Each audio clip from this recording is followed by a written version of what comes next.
Buenas noches. Me pidieron que les dijera que el siguiente programa es terrorífico. Tiene cosas que pueden dar pesadillas a los niños.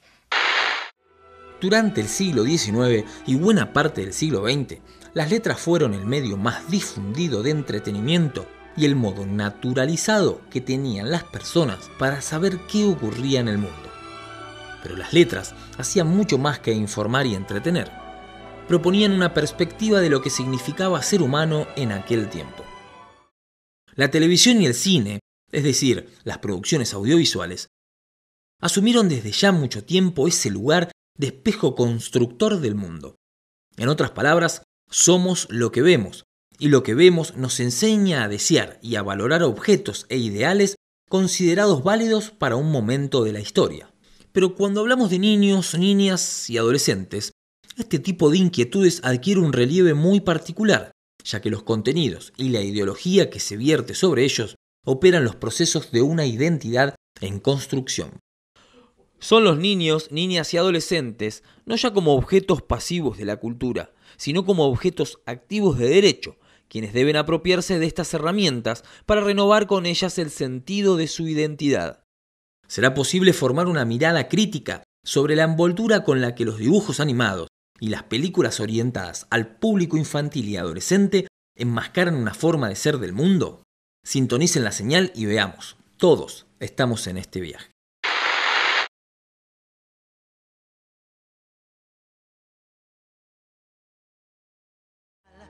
Había una vez una hermosa jovencita condenada a dormir durante 100 años, maldita por la villanía de una envidiosa mujer que quería ser la más bella del mundo. Había una vez una muchacha que transformó a una terrible bestia en un príncipe bondadoso y justo con los hombres. Había una vez una princesa que quiso conocer al mundo más allá de su palacio y que al salir de su burbuja real se ganó el amor de un joven ladrón al quien volvió príncipe por matrimonio. Había una vez y otra vez y otra y otra. La mayoría de nosotros conocemos estos cuentos. Sus personajes son emblemas de nuestra infancia y lo son también para los niños y niñas que cada día sintonizan sus aventuras en la tele. Eres tú el dulce ideal que yo soñé. Las princesas están social y culturalmente instaladas como el ideal, el deber ser, para muchísimas de las niñas y adolescentes de nuestro tiempo. La Bella Durmiente, Jazmín, Bella y un largo etcétera son mucho más que divertidos personajes del cine infantil. Proponen un modelo, un molde, en el que las niñas pueden formarse y asumir como propias sus aspiraciones, deseos y anhelos con los que enfrentarán la vida adulta. ¿Exagerado?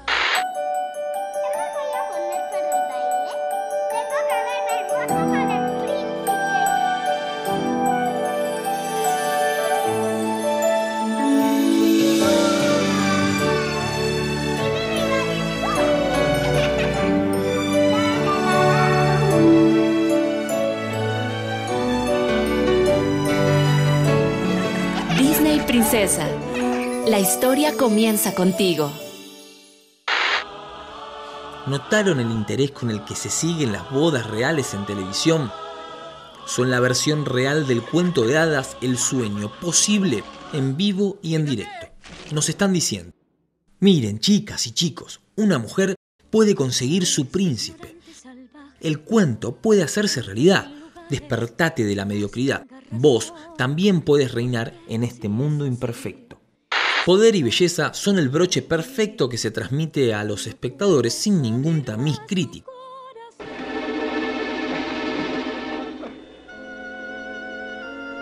¡Vaya! ¡Qué agradable sorpresa! Incluso las villanas son presentadas como el ejemplo opuesto del mandato cultural. Las mujeres buenas, las hermosas princesas del audiovisual, deben poder entablar un lazo amoroso con un hombre al que no le pueden faltar ciertos atributos estéticos, convirtiéndose ellos mismos en una medida hegemónica de lo que ellas quieren. Y ellas quieren un hombre esbelto, fornido, aventurero, extrovertido, heroico, masculino y tener una huella de bestialidad que pueda transformar por amor. Por suerte tenemos a Quasimodo, ¿verdad?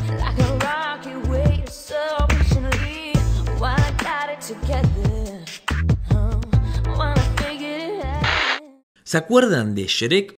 Ese cuento de hadas super progre en el que el ogro, un villano habitual en el género, es el héroe y la princesa, para realizarse como personaje, debe convertirse en ogra. Pero hay algo que quizás se nos haya pasado por alto. El burro. Uno de los personajes más memorables de la saga.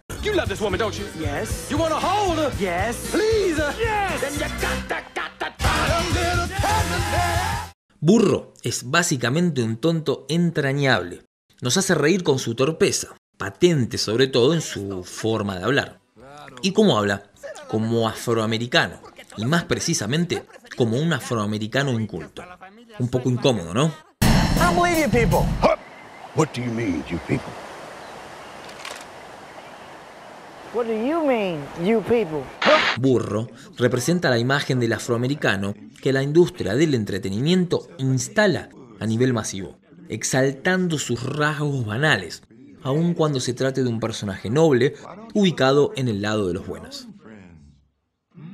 Se preguntarán ustedes cómo resolvió el estudio DreamWorks la voz del burro en el rodaje al castellano. Atención, atención, atención todo el mundo. Quiero agradecerles haber venido a la grandiosa, espectacular Navidad de Burro.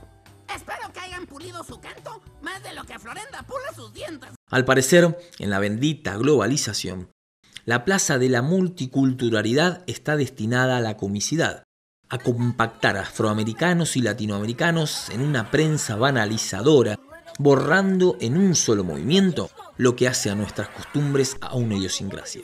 Desde luego, Burro es apenas un ejemplo, y no es difícil hallar otros. Chispas, ese Mufasa. No me podré sentar en una semana. No le veo nada de gracioso, cuate. ¡Ah, ya cállate! ¿Quieren callarse? Él empezó. Para la industria audiovisual global, los latinos y afroamericanos son cómicos, hilarantes, no pueden tomarse en serio. Nunca les toca ser héroes y exhibir cierta inteligencia. Incluso cuando son malvados como las hienas, necesitan un liderazgo autoritario y eurocéntrico que les enseñe por dónde transita el mal camino. Mufasa, Mufasa, Mufasa. ¡Ay, qué miedo! Oh, estoy rodeado de tontos. Ay, Scar, tú eres de los nuestros, ¿no? Eres nuestro amigo. Claro. Eso me gusta. No es rey, pero es tan bien educado. Oye, ¿nos trajiste algo de comer, Scar, amigo, compadre, viejito, cuate? Habremos llevado la diversidad y la diferencia a un estrecho callejón donde el humor y la maldad son el único camino hacia la salida. Is he a bad guy?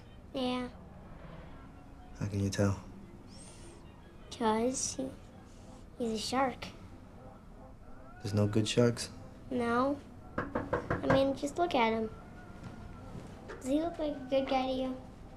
Durante años y años, las generaciones educadas al calor de la pantalla, estuvimos inmersas en una especie de sistema pedagógico implícito donde nos impregnaban todo tipo de saberes acerca de la moral y la corrección política. Llegó el día en que te follas. No, la venganza nunca es buena, mata el alma y la envenena. Pero el sorteo de roles en la ficción estuvo siempre inclinado por una balanza ideológicamente invisible, construida sobre la base de costumbres de Occidente y articulado a sus vaivenes en el curso de la historia. No fue hasta mediados de los años 80, con series animadas como Jane the Holograms o She-Ra, que ellos comenzaron a exhibir una posición diferente dentro del relato fantástico, aunque siempre en producciones exclusivamente destinadas al público femenino, incapaz de generar una plataforma de igualdad en series cuyos espectadores promedio eran fundamentalmente niños. La industria del entretenimiento estaba todavía muy lejos de plantear un producto unisex que pudiera ser visto por varones y mujeres y donde la preponderancia de los roles tuviera una dinámica distinta. Los Simpsons. Tengo que devolver el borrador. Hasta que llegaron ellos. Creados por Matt Groening, la familia norteamericana más conocida del mundo comenzó a emitirse en 1989. Niños y jóvenes en todas las latitudes recibieron con los brazos bien abiertos el espíritu crítico del programa y su mirada corrosiva del mundo occidental.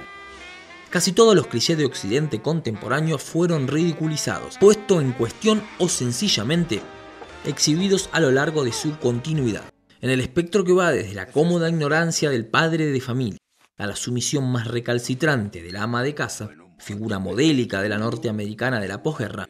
Cada espectador pudo encontrar algo propio y muy personal reflejado en sus personajes. Lo más impactante de la serie era la oportunidad de mirar al mundo con ojos críticos, de cuestionar lo obsceno, de ciertas construcciones culturales naturalizadas y proponer, sin soltar la manija del humor, algunas alternativas. Pero tienes que mover el auto ahora. No me tardo nada. Dime si viene un policía de verdad. No, soy la oficial Simpson de la policía. Por más de 20 años, el humor marca Simpson se propagó como una llama en medio de un bosque seco. ¿Sabes lo que es desagradable, Beto? El infierno. Pero siendo la mayoría de estos programas destinados a un público juvenil, ¿Alguien, por favor, quiere pensar en los niños? podemos ofrecerle algo que a la vez los entretenga y les permita reflexionar sobre cuestiones tan delicadas como la igualdad, la discriminación y la responsabilidad.